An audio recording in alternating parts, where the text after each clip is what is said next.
ভারত বাংলাদেশ সীমান্তে জালিয়াতির ফাঁদ পেতে একের পর এক গরিব মানুষের শরীর থেকে ছিনিয়ে নেওয়া হচ্ছে কিডনি।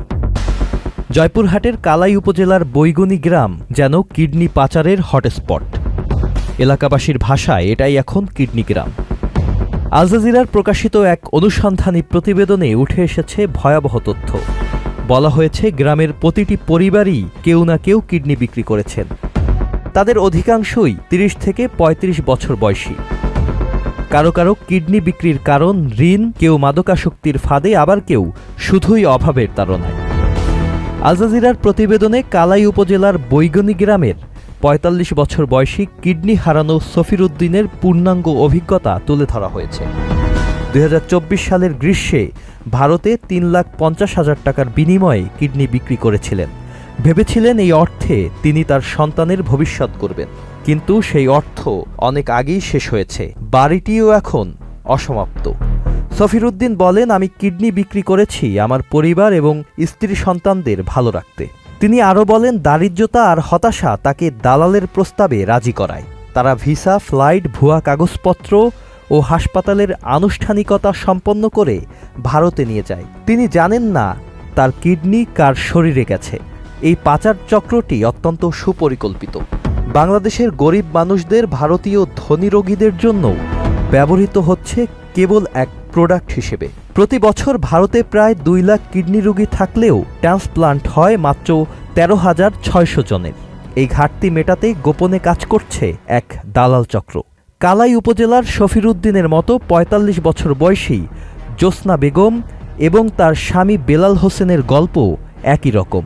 স্বল্প মূল্যে কিডনি বিক্রি এবং কিডনি অপারেশনের পর আর কোনো ধরনের ওষুধ বা চিকিৎসা পাননি তারা।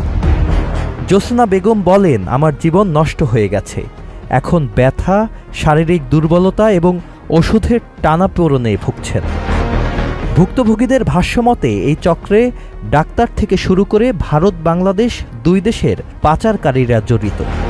ভারতের আইন অনুযায়ী কিডনি দান করতে পারবেন শুধুমাত্র ঘনিষ্ঠ আত্মীয়দের মধ্যে বা বিশেষ সরকারি অনুমতিতে।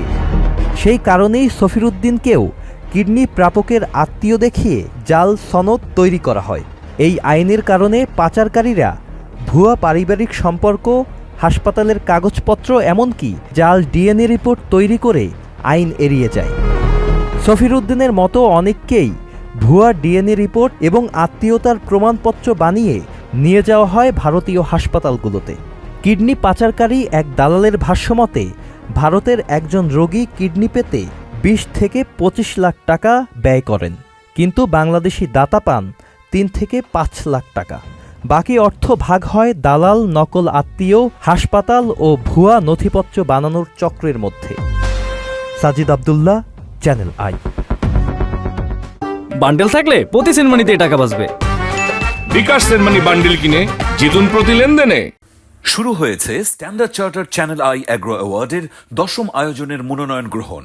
এবার নতুন ক্যাটাগরি বছরের সেরা ছাদ কৃষক সহ মোট ১৩টি ক্যাটাগরিতে পুরস্কার প্রদান করা হবে। মনোনয়ন গ্রহণ চলবে আগামী ১৫ জুলাই ২০২৫ তারিখ পর্যন্ত। বিস্তারিত জানতে ভিজিট করুন www.agroaward.com এবং ফোন করুন 018737000556 এই নম্বরে।